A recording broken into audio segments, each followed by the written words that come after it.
¿Qué tal? Buenas noches. Encantados de encontrarnos con ustedes en esta jornada de lunes, en una semana muy especial que nos viene marcada, en cuanto a actualidad se refiere, por una fecha del calendario, como es el 8 de marzo, Día Internacional de la Mujer, que este año se conmemora envuelta en la polémica de una cierta división, afortunadamente no en Granada, pero sí en otros lugares del país, entre las diferentes sensibilidades del mundo del feminismo.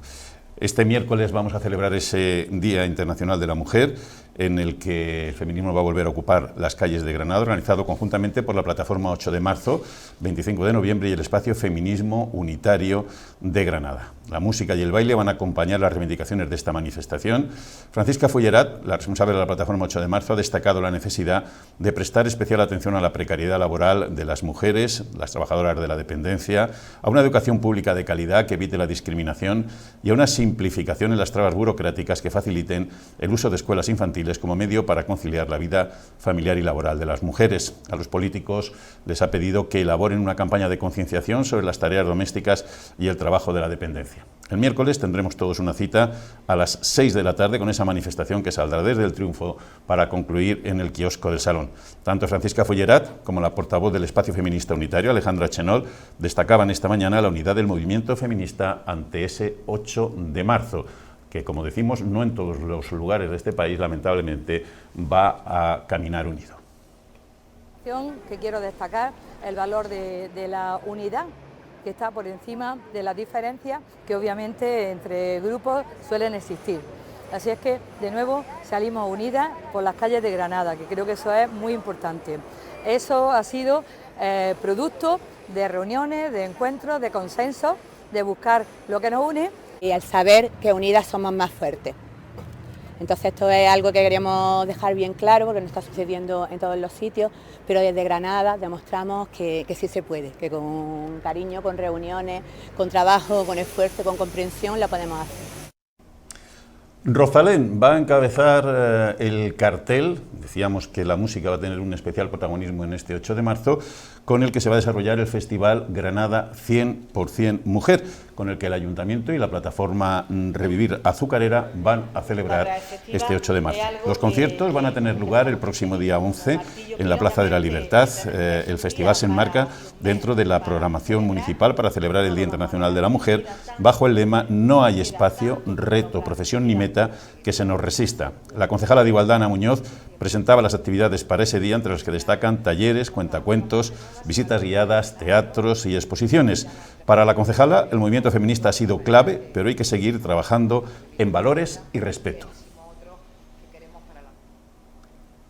Vamos a escuchar a la concejala del Ayuntamiento de Granada, como decimos, en la presentación de esas actividades que se van a desarrollar fundamentalmente en torno a los conciertos del mundo musical alrededor del día 11. En el caso del Ayuntamiento de Granada, que las mujeres granadinas vivan libres, seguras de violencia, que se reconozca el trabajo doméstico, los cuidados, que sea la necesidad de ser compartido, la corresponsabilidad sigue siendo necesaria y, por supuesto, las mujeres debemos ocupar todos los espacios. Cuando digo todos los espacios, porque seguimos incidiendo en esa campaña, es todos los espacios, todas las profesiones, tenemos todos los retos por delante y podemos conseguir todas las metas que nos propongamos.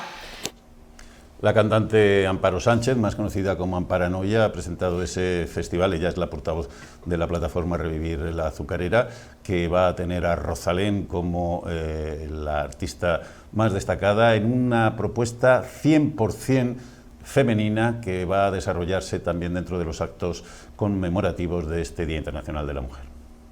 ¿Y por qué un festival de estas características? Bueno, porque en el mundo de la música, que es mi gremio y mi mundo, seguimos siendo el 1 o con suerte el 2% de representación en la mayoría, por no decir el total, de festivales y programaciones. Exceptuando el mes de marzo, que se hacen estas excepciones y estos eventos en homenaje a la mujer, el resto del año nos encontramos con festivales de carteles, o sea, con carteles de festivales uno tras otro, donde nuestra aparición, repito, es del 1% y con mucha suerte podemos llegar a ser el 2%. Noticia también destacada en el panorama de la actualidad, noticia que además le afecta a toda esta ciudad. Izquierda Unida ha manifestado su oposición al traslado del ferial a La Vega, dibujado hipotéticamente en los documentos de revisión del Plan General de Ordenación Urbana. Francisco Puentedura ha asegurado que ese es un equipamiento que debe mantenerse donde está, entre otras cosas porque sería prácticamente imposible la legalidad de un equipamiento de esas características en La Vega y convertir además los terrenos donde se ubica el ferial el resto del año en un parque general donde se pueda disfrutar de ese espacio urbano para toda la población. A trasladar ahora el globo sonda o la posibilidad del cambio del ferial a La Vega de Granada. ¿Para qué? Para generar otros meses y meses de polémica, otros meses de conflicto y no hacer el Ayuntamiento de Granada a lo que se tiene que comprometer, que es a crear ese parque, gran parque central del Distrito Norte y ese espacio polivalente que permita para el uso de las actividades culturales en esa zona del ferial. Hablando de suelos, el Ayuntamiento de Granada ha anunciado la puesta a disposición de 12 parcelas de servicio público para la construcción de equipamientos para mayores. Un tema de especial importancia, teniendo en cuenta que el Ayuntamiento ha barajado con datos oficiales que los mayores de 65 años suponen ya el 23% de la población de Granada y que en apenas 7 años alcanzarán el 25% y en 2060 serán el 35%. Esos nuevos equipamientos estarán ubicados en los distritos de Albaicín, Norte, Chana, Ronda Genil y Zaidín y permitirán ofrecer servicios sociales, culturales y sanitarios. El alcalde ha presentado hoy esa iniciativa en la que la puesta a disposición será, decíamos, de esas 12 parcelas con un total aproximado de más de 20.000 metros cuadrados. Sólido, confiable, y eso me parece muy importante, y con un criterio de cercanía y de conocimiento de la realidad que lo hace, pues creo, a mi parecer, un magnífico equipo de gestión para esta ciudad en los próximos 4 años. Y cerramos este resumen con una noticia de carácter cultural que nos llega también puntual con el calendario de cada año y hace ya 22 desde que fuera la primera edición. Hablamos del certamen de cantautores Abril para Vivir, que se realiza para recordar la memoria del desaparecido Carlos Cano. El encuentro tendrá lugar entre los días 5 y 14 de mayo y tiene como elemento vertebrador el 80 aniversario del nacimiento de Luis Eduardo Aute, uno de los cantautores más relevantes de este género musical, motivo por el cual se van a realizar diferentes actividades en torno a su obra, como la proyección de una de sus películas, una exposición que descubre a Aute en su faceta como pintor y un concierto en el Isabel la Católica, donde diferentes artistas recordarán sus canciones más conocidas. El director del festival, Juan Trova, ha destacado la figura de Luis Eduardo Aute en el mundo de la cultura. Una figura imprescindible, no solamente por su faceta de intérprete musical, sino de activista cultural, de compositor, de escritor, una figura, como decimos, absolutamente imprescindible, además, en el mundo de la transición y de la lucha por las libertades. Luis Eduardo Aute es una figura esencial, no solo ya en la canción de autor, sino en la cultura y en el arte. Creo que es una de las figuras más importantes que ha dado el país en el siglo XX y XXI, y no podía dejar pasar por alto esta circunstancia, cuando además yo estaba observando que en ningún lado, en ningún sitio se estaba haciendo eco del 80 cumpleaños de Luis Eduardo Aute, y me parece demencial. Bueno, pues estos son algunos de los asuntos más destacados de la actualidad que hemos querido llevar a la portada de Nuestro Tiempo, que les decíamos también tiene la actualidad en esta mesa. Enseguida van a entender por qué y vamos a comenzar presentando a uno de nuestros contertulios, que hoy es noticia, Paco Puentedura. ¿Qué tal? Buenas noches. Buenas noches. Encantado. Un placer estar también acompañado en esta mesa. Pilar de Susa, buenas noches. Encantado de estar contigo. También. Y Conchi Insua, bienvenida. Buenas noches. Muchísimas gracias, un placer. Bueno, tenemos actualidad porque tanto Conchi como Paco, también uno de los temas que habíamos elegido, protagonizan actualidad, pero quizá lo más acuciante o lo más relevante, porque la noticia ha saltado esta tarde, era que se había producido un acuerdo en la confluencia de izquierdas para acudir juntos a las elecciones municipales. Lamentablemente no, Paco. Bueno, a ver, nosotros hemos firmado una coalición, es una coalición donde va a haber una candidatura conjunta de Izquierda Unida, Vamos Granada, Verdes Equo, Más País e Iniciativa del Pueblo Andaluz. 5 organizaciones políticas que vamos a presentar una candidatura conjunta a las próximas elecciones municipales en la ciudad de Granada y que está abierta pues a quien quiera seguir sumándose. Obviamente nosotros decimos que no abrimos puertas porque nunca las hemos cerrado, por tanto estamos trabajando para hacer una propuesta pues que una fuerzas en el ámbito de la izquierda, que vaya con fuerza para la ciudad de Granada y que también va a incluir a muchas personas en el ámbito de la sociedad civil que tienen mucho que decir, mucho en qué participar y mucho con lo que colaborar para la ciudad. Pero acuerdo de todo el arco a la izquierda del PSOE, que era un poco la noticia que estábamos esperando y la que hoy se traslucía esta tarde, a estas horas no se ha producido, ¿no? Hay otras dos organizaciones que son Adelante y Podemos, pues que no han dicho todavía si quieren sumarse. Insisto, nosotros seguimos trabajando y seguimos unificando propuestas y sobre todo intentando llegar al mayor amplio consenso posible para las próximas elecciones municipales. Bueno, pues a ver si hay suerte y lo conseguimos en una de estas tertulias, porque por fin haya fumata blanca. La cosa parece que está complicadilla. Pero decía que Conchi fue la primera mujer que alertó sobre la presumible utilización pública que se estaba realizando por parte de la candidata del Partido Popular a la alcaldía de Granada, Marifran Carazo, de cuestiones que parecían obviamente generales y públicas de todo el mundo, como era la utilización de las marquesinas del metro, etcétera, etcétera, etcétera. Paco Puentedura, Izquierda Unida, también ha presentado una reclamación a la Junta Electoral. La Junta Electoral ha dicho que no hay nada.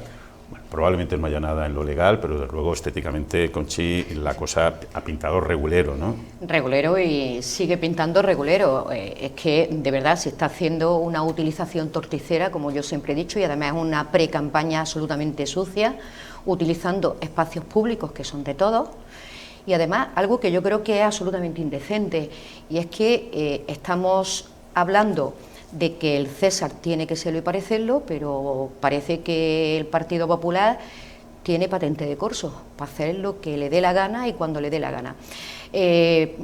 Paco Puentedura dijo hace un par de semanas algo que a mí me pareció interesantísimo, y es que una de dos, o la candidata barra consejera o consejera barra candidata no es tan conocida o no es tan querida, porque para estar gastándose esa cantidad ingente de dinero en una publicidad, la verdad es que cuando alguien es conocido por su trabajo, no necesita hacer esa ostentación. Y están entrando pues con un rodillo que los demás, pues bueno, es verdad que estamos en inferiores condiciones, porque yo lo que soy soy la candidata a la alcaldía de Granada por Ciudadanos. Por tanto, yo no puedo ocupar espacios en ningún caso, porque no estoy en una lista de protocolo. Y yo lo decía y está claro, no solamente son las marquesinas. Y quiero hacer también aquí un inciso. Nosotros hemos pedido en el portal de transparencia que nos dé cumplida información de cómo se ha hecho, de cómo se ha contratado, y tengo que decir que a nivel estatal contestaron rápidamente, pero la que tiene que ver con la Junta de Andalucía y concretamente con la Consejería, han apurado todos los plazos, hay que decirlo, todos los plazos, y ahora estamos esperando que en estos 20 días que tienen para contestar y dar cumplida información de todos estos aspectos que nosotros hemos pedido, y que también hay que decir que vamos a ampliar porque vamos a pedir mucha más información, todavía no sabemos nada. Ni está ni se les esperan. Esperemos que cuando cumpla ese plazo nosotros tengamos la información. En cuanto a lo que estaba diciendo, es que se invaden espacios. Me decía alguien la semana pasada que se está convirtiendo en la candidata más invasiva que hasta ahora hay. Es verdad que puede parecer y puede sonar grueso, pero es que efectivamente, es que es así. O sea, no sabemos si vienes en calidad de candidata a la alcaldía de Granada o vienes como consejera.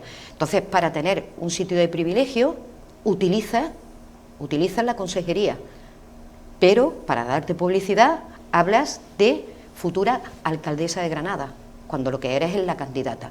Por tanto, nosotros vamos a seguir diciendo lo que dijimos el primer día, que la señora Carazo lo que tiene que hacer es dimitir como consejera de Fomento y centrarse en su candidatura, en su precampaña, y no decirle tanto a los granadinos, yo elijo Granada.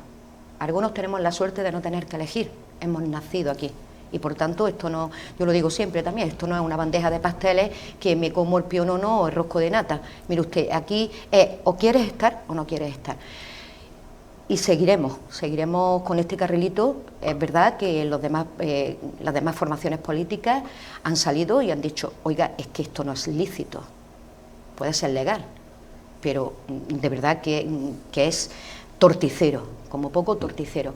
Y nosotros vamos a seguir en ese carril porque hay que poner el foco en esta cuestión.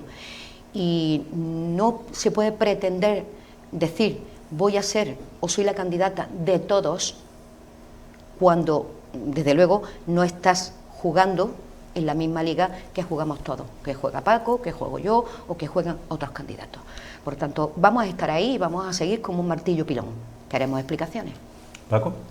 Vamos a ver, va a resultar gracioso eso de que elija Granada. No, es que Granada tiene que elegirla a ella o a cualquier otra de las propuestas que hay de candidatos y candidatas a la alcaldía. Y yo creo que este concepto le falla al Partido Popular. Es esencial en un modelo democrático el que los gobiernos, es decir, las instituciones que están gobernando, tengan que tener una mínima base de neutralidad. ¿Para qué? Pues para que la ciudadanía, en igualdad de condiciones, y las organizaciones que presenten candidaturas en igualdad de oportunidades, puedan tomar de forma libre y democrática su decisión. Pero es que cuando se utiliza instituciones que se sufragan con el dinero público de todos los granadinos y granadinas, bueno, y de todos los andaluces, porque es de la Junta de Andalucía, y se utiliza para el interés privado de una organización política, no es ni ético ni estético. Y además lo que demuestra es una gran debilidad. Quien tiene una candidatura fuerte porque puede representar trabajo ante la ciudadanía, no necesita de forma burda hacer esto. Porque ya no es solo la utilización de las vallas del metro o de determinadas mappings dentro de la ciudad. Es utilizar el dinero público para llegar a convenios con instituciones que nada tienen que ver con la movilidad sostenible, ¿no? Se dijo hace 2 semanas, ¿qué sentido tiene llegar a un convenio para financiar a la Federación de Cofradías desde el metro? Es que los pasos de Semana Santa van a ir en metro en la próxima Semana Santa. No, ¿verdad? Se está utilizando esa institución que forma parte de su gestión directa, pues para intentar, entre comillas, bonificar voluntades. Nosotros sabemos que tanto las cofradías de esta ciudad como las personas que son cofrades, es muy plural en la ciudad de Granada, los hay de todas las organizaciones políticas y no se van a dejar llevar por este tema. Y si se tiene que financiar alguna propuesta cultural, para eso existen instituciones culturales dentro de la Junta de Andalucía y dentro del propio ayuntamiento, pues que en los procedimientos de subvención, sobre la libre concurrencia, sobre proyectos que se presentan, etcétera, etcétera, etcétera, pues se financia lo que se tenga que financiar a nivel turístico y a nivel cultural. Por tanto, esa utilización pues nos parece, yo creo que muy poco respetuosa, no solo con la democracia, sino con los granadinos y granadinas. Y lo que no entendemos tampoco, por parte nuestra, es la posición que algunas instituciones en el ámbito de la justicia, o que tienen que ejercer de arbitraje en este tipo de cosas, se quiten del medio. Unidas Podemos presentó un recurso por este uso torticero de los recursos de la Junta de Andalucía para fomentar esta campaña, y la respuesta de la Junta Electoral es que, como no está constituida formalmente, no puede resolver. No, mire usted, existe un ámbito permanente de la Junta Electoral, que bien es cierto que su principal función es, pues, cuando se produce una dimisión de algún representante institucional, pues certificar quién es el siguiente y dar las certificaciones correspondientes para que tomen los puestos, etcétera, etcétera. Pero tiene también otra serie de responsabilidades subsidiarias, y una de ellas es que en el periodo de precampaña tiene que exigirse esa neutralidad necesaria, sobre todo cuando se está utilizando recursos públicos y dinero público, y por tanto tendría que haberse pronunciado. Pero insisto, esto va mucho más allá de si es una cuestión legal o no. doctores tiene la Iglesia, instituciones hay en estas administraciones, y yo no voy a hablar de la legalidad o no de las cosas, pero es algo completamente inmoral y además daña a la democracia. Y cuando se daña a la democracia, se daña a toda la ciudadanía. Y hacerlo eso en función de los intereses de un partido político no es necesario y además es complicado. El Partido Popular no necesita hacer estas cosas. Y si las hace es porque tiene mucho miedo de cara a las próximas elecciones municipales. Y yo le haré una recomendación al Partido Popular. Además, esto lo dijo Yolanda Díaz hace poco en una entrevista. Para generar ilusión y para ganar unas elecciones no hay que acudir al voto del miedo. Lo que hay que hacer es acudir al voto que ilusiona y al voto que presenta proyectos. Si el Partido Popular pretende, por su miedo, tener este tipo de desmanes, al final ya está perdiendo la batalla. Pilar. Sí, bueno, yo la verdad es que coincido con mis compañeros de mesa completamente en todo lo que han dicho. Simplemente añadir tres cosas de tres ámbitos, ¿no? En el primero, sobre el legal, si aquí la Junta Electoral no puede entrar porque no estamos en periodo de campaña electoral, apaga y vámonos, porque entonces se pueden cometer todo tipo de acciones en cualquier momento que no sea la campaña electoral. Es decir, que eso, si es un vacío legal que parece ser, habrá que cubrirlo, porque no puede ser que nos estén machacando todo el día en periodo no electoral. Eso por un lado. En segundo lugar, ni es ético ni es estético que suceda este tipo de cuestiones, como bien habéis dicho, es que parece tampoco el Partido Popular parece necesitar esto, y lo único que está quedando es mal. Sí creo que lo hacen porque piensan que no es demasiado conocida la candidata, y creo que verdaderamente tienen cierto temor, como bien dijo Paco la semana pasada, ha dicho, y Paco también ha recordado, Conchi. Entonces, en esas dos cosas ya, primero la cobertura legal, que es que me parece algo increíble que no estamos cubiertos fuera del periodo electoral. En segundo lugar, la falta de ética. Y como tercer pie o pata de este banco tan chocante con el que nos hemos encontrado, yo diría que los ciudadanos, es que muchas veces los políticos, incluso cuando son en más altas instancias, más todavía porque están más separados de la ciudadanía, se alejan más del día a día del ciudadano, no se dan cuenta de que los ciudadanos es que estamos hartos. A los ciudadanos no se nos puede estar machacando todo el día con mensajes electorales, y más mensajes electorales tan claramente confusos como este, porque hay gente que puede que no esté enterada de lo que ocurre muy bien en la ciudad y piensan que esta señora ya es alcaldesa, entonces da lugar, encima un mensaje que da lugar a la confusión.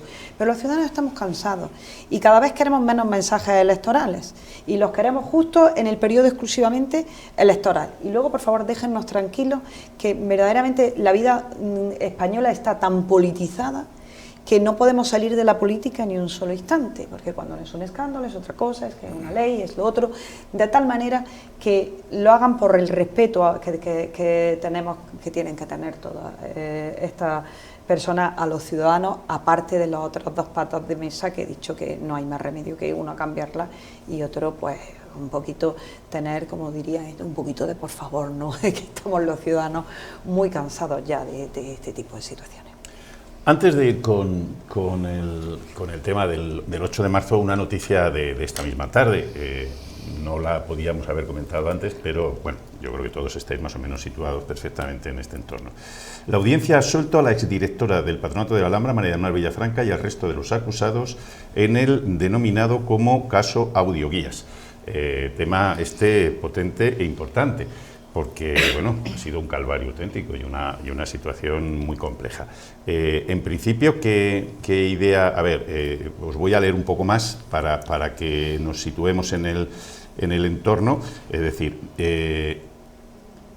la sección segunda de la audiencia ha absuelto a Mar Villafranca de los delitos de prevaricación administrativa, malversación de caudales públicos, fraude en la contratación administrativa y falsedad documental, por los que fue acusada, según consta en el fallo al que ha tenido acceso la agencia Europa Press, que es el teletipo que estamos leyendo, y contra el que cabe recurso ante la Sala de lo Penal del Supremo. Villafranca, recordemos, dimitió en 2015 a cuenta de este caso y se enfrentaba a una petición fiscal de 5 años de prisión. Ha venido defendiendo su gestión a lo largo de este procedimiento y durante el juicio dijo que nunca participó en la contratación del servicio. En una primera valoración, tras reconocer el fallo, ha reconocido estar muy satisfecha con la resolución y con que finalmente haya prevalecido la verdad, ha dicho, a pesar de haber tenido que esperar más de 7 años y medio con todo lo que eso ha supuesto. Empezamos por ti, Pilar. Bueno, yo en primer lugar pues me alegro, le quiero dar las felicitaciones a Mar Villafranca porque me consta que lo ha pasado muy mal y que verdaderamente ella siempre ha negado todos estos hechos porque nunca participó y me consta que estaba convencida de su absolución porque verdaderamente no tenía ninguna implicación. Y me alegro mucho y sobre todo esto tiene que hacernos reflexionar mucho, porque la pena de banquillo de telediario y de unos procesos penales que duran 7 años, ¿cómo una persona puede estar aguantando que todo el mundo piense que es un delincuente durante 7 años, para que luego al final te absuelvan? Es que ninguna indemnización puede compensar eso. Esto, de verdad, la justicia, te decimos que siempre que...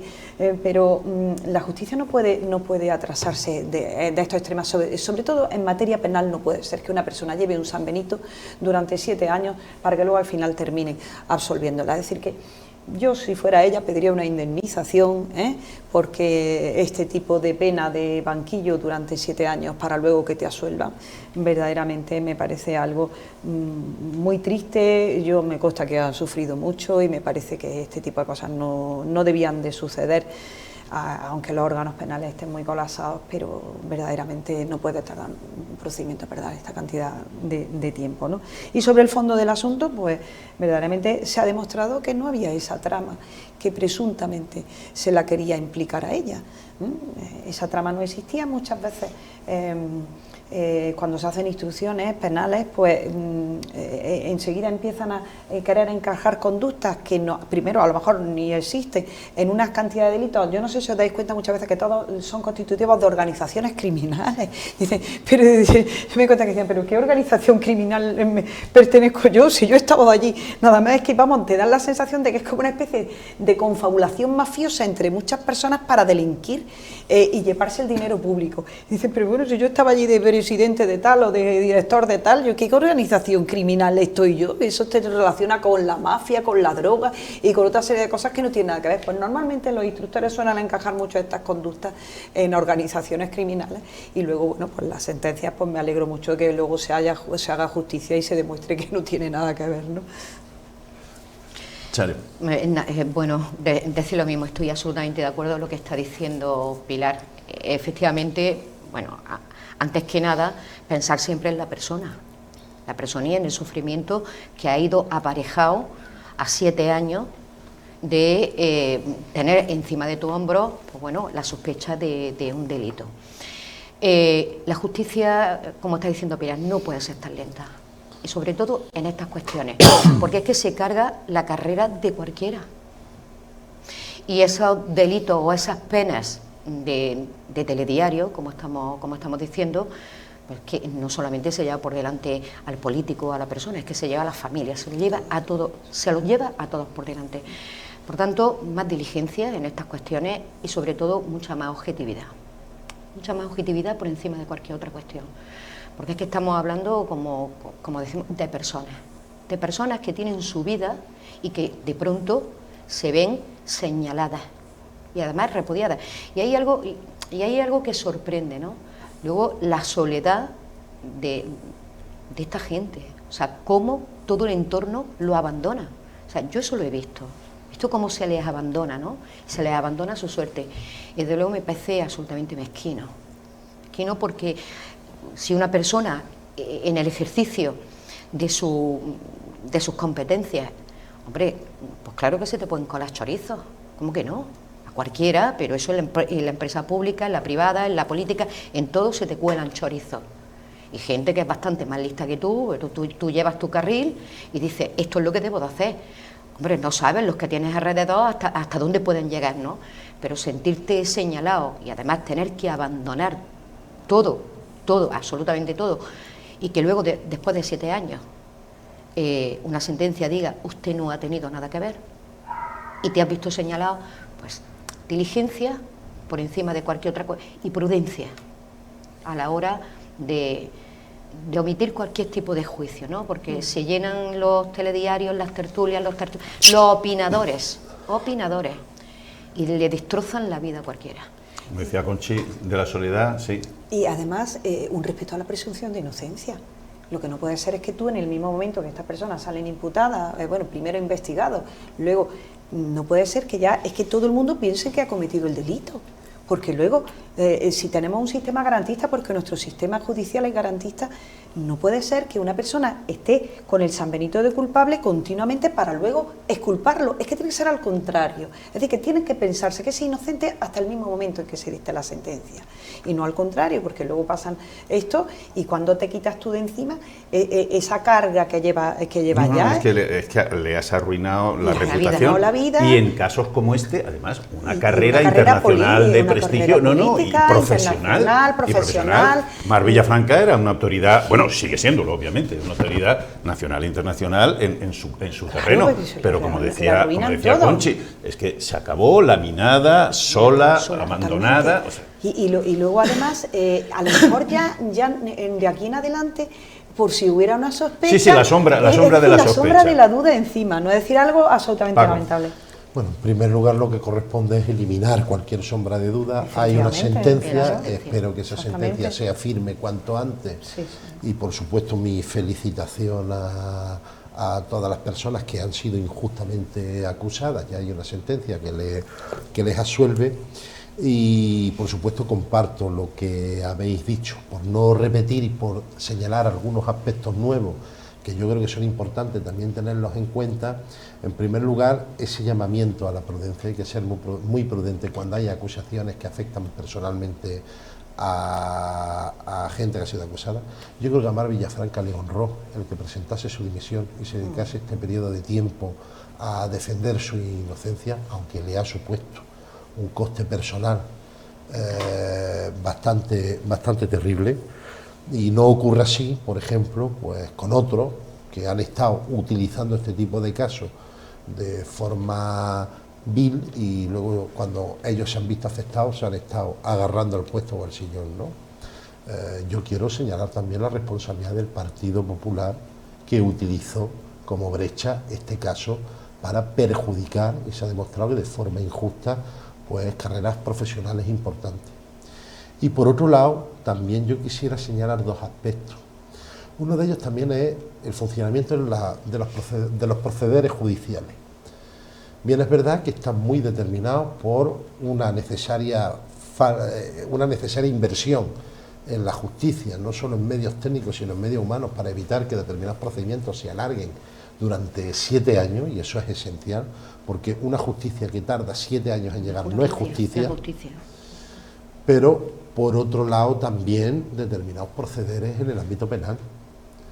Yo creo que determinados órganos, como pueda ser actuaciones policiales o la propia Fiscalía, digamos que hay que dejarlos funcionar con mayor independencia y no con tanto dirigismo desde las instituciones o desde el poder político.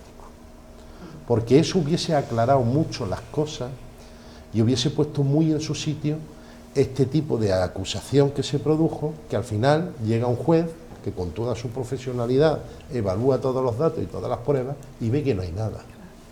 Pero las acusaciones han estado ahí y han sido muy duras, cuando luego ha quedado absolutamente en nada.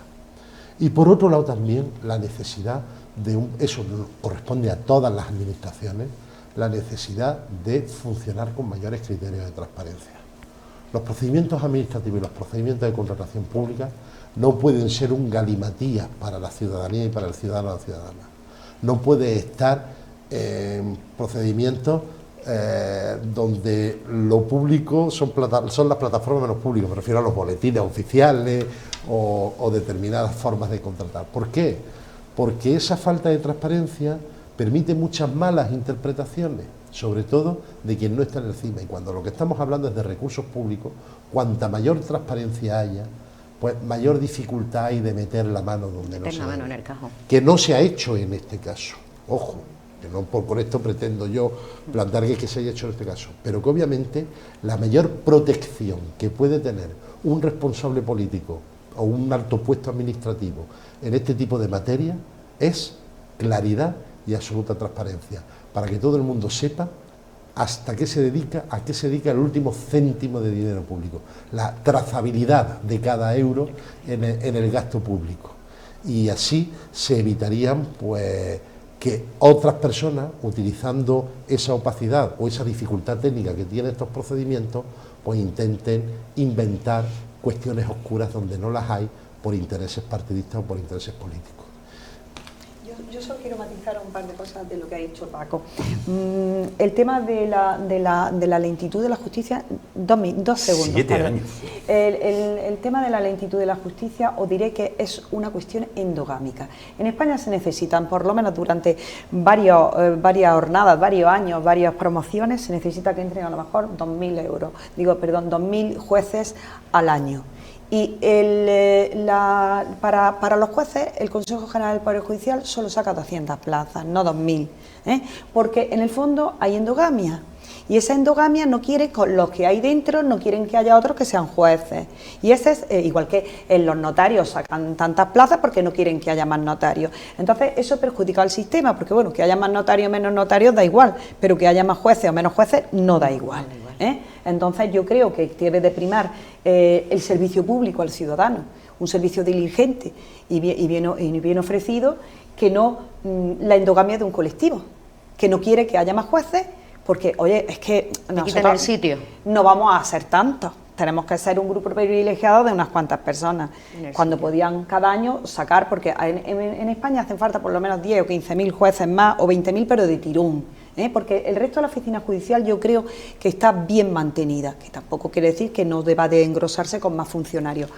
Pero la judicatura necesita muchísima entrada de jueces. Somos de la Unión Europea el país con menos ratio de jueces por ciudadano. Y eso hay que cambiarlo, porque eso influye en la lentitud de la justicia de la que estamos. Un servicio público, no una casta de unos pocos. Efectivamente, de la que estamos hablando. Segunda matización rápida, la ley de contrato del sector público, para los entendidos en la materia, en lo que lo explicamos a los alumnos, os diré que para mí no es complicada, y sí tiene la transparencia bastante establecida. Todo está como muy marcado y muy complicado salirse del procedimiento, precisamente porque lo han hecho para que la gente evite hacer un fraude. Pero os puedo asegurar que para el ciudadano a pie es un galimatías que no entiende absolutamente nada, y las leyes no pueden hacerse para que sin falta de claridad, para que el ciudadano de a pie, porque todo el mundo que está en una mesa de contratación no tiene por qué ser un profesor o un especialista en derecho o lo que sea, es decir, que eso también, ¿no? Y lo último, lo de Fiscalía, y ya me callo, es la Fiscalía que tú has dicho. No, muy bien, sí. Me gusta lo que estás diciendo. Sí. Bueno, de la Fiscalía voy a decir una cosa un poco distinta, que es verdad que muchas veces es dirigida, pero yo sí quiero que cuando se habla de la Fiscalía, que se dice que no es independiente y todo eso, yo digo que, vamos, lo que tiene que ser independiente, bueno, por ejemplo, la abogacía del Estado lo que hace es defender a su cliente, que es el Estado. Los letrados de las administraciones autonómicas defienden a su cliente, los letrados de los ayuntamientos defienden a su cliente. El fiscal, la Fiscalía, tiene dependencia directa de Presidencia del Gobierno. Es decir, que eso que muchas veces la gente habla de que hoy es que el fiscal dice lo que está diciendo el presidente del gobierno o el gobierno. Es que el estatuto fiscal es así. Es decir, que su misión en España no es como en otros países, que el fiscal tiene facultad de instructora. En España no tiene facultad de instructora y muchas veces la gente se confunde y piensa que los fiscales están... El fiscal dice no sé qué, no, mira, lo que diga el fiscal al cual le da igual. El fiscal solamente aquí tiene un papel acusatorio, exclusivamente como si fuera una de las partes más, y no tiene más. Y se supone que representa una defensa pública y lo hace en representación del Gobierno de España. Eso a lo mejor también deberíamos hacernoslo mirar. Habría que hacerlo mirar, pero mientras no lo hagan mirar... Sí. Absolutamente. Ellos a lo mejor no están de acuerdo con lo que quiere su jefe, comprendes, pero así, y yo creo que así habría que hacerlo mirar. Si me permite un pequeño matiz, que estoy de acuerdo con no, pero yo no estoy de acuerdo, a mí me gustaría que no fuera así. Ya no, ya lo sé, me gustaría que no fuera así, pero es así. Me refiero que estoy de acuerdo con tu argumentación. Sí. Pero a lo que me refiero es que el problema está en que cuando la Fiscalía se convierte en un órgano ejecutivo, aunque su papel sea solo acusatorio, en la opinión pública ese papel acusatorio se sobredimensiona y se utiliza. Está sobredimensionado. Se utiliza contra la persona. Y muchas veces la gente confunde que se ha demostrado que ha sido injustamente acusada según esta sentencia. Por otro lado, yo no digo que los procedimientos, la ley de administración, perdón, la ley de procedimiento de contratación pública no tenga reglamentados los procedimientos de transparencia, pero esos procedimientos de transparencia y esos procedimientos de información pública no las conoce ni el 1% de la ciudadanía. Totalmente la razón. Ese es el problema. Yo hace poco decía, y lo trasladaba al ayuntamiento a través de una moción que presenté, donde hablaba de las relaciones telemáticas y la administración electrónica, pero decía, no solo es administración electrónica, porque en el Ayuntamiento de Granada resolver un trámite electrónico hay que ser ingeniero informático algunas veces para poder resolverlo. Y aun ¿no? siéndolo... hay dificultades, ¿no? Dificultades. Y yo decía, es horrible, es horrible. La atención presencial es necesaria, que el funcionario está, porque es servicio público, está para explicarle a la ciudadanía y al que no está ducho en la materia cómo se hacen las cosas y cómo tiene que acudir. Está para ayudarle a tramitar papeles, incluso rellenándoselos si es necesario. Pero es que también las leyes tienen que tener una lectura fácil. La documentación administrativa tiene que tener una lectura fácil. Pero no la tiene, tú lo y sabes. Ese es el problema. No digamos, bueno, la materia del urbanística urbanismo ya es horroroso. Yo, si me permitís la broma, había una cita que le decían que era de Bismarck, ¿no? Que decía que las leyes son como las salchichas, mejor no preguntar cómo se han hecho. Bueno, pues yo creo que hay que necesitamos, si me permitís la broma, más leyes veganas, ¿no? No con tanta grasa y con mucha más claridad. Desde luego el lenguaje es absolutamente incomprensible. No, es que no se entiende, o sea, si incluso necesitas para acceder a un contrato público, tienes que contratar a una persona experta que te vaya dirigiendo y te vaya diciendo los papeles que vas necesitando. Es que es terrible, y es como decía Paco, es que necesitamos que haya una lectura fácil, que, como yo digo, que todos lo entendamos, que es que sea para pastores, porque es que si no nos metemos en ese galimatías y es horrible, o sea, horrible interpretar la norma en un momento determinado, la documentación que necesitan, los plazos, cómo se compone el tribunal, o sea, es terrible, no lo entiende. Y en cuanto a lo que estábamos hablando antes también de la fiscalía, o sea, es que más independencia del Poder Judicial, más independencia también de la Fiscalía. No podemos, nosotros siempre desde nuestro partido es algo que defendemos. Defendemos esa independencia. Porque es derecho, más que otra cosa, y no debían de estar politizados. Y sería mucho más garantista, mucho más. O sea, y habría conductas que no estarían ni siquiera permitidas. Bueno, pues hemos entrado en un tema que no teníamos planteado, pero que entendemos que a ustedes les interesa porque creemos que es un asunto de interés absolutamente general. Y algún día quizá tengamos que plantearnos hacer un debate monográfico sobre este tipo de cosas.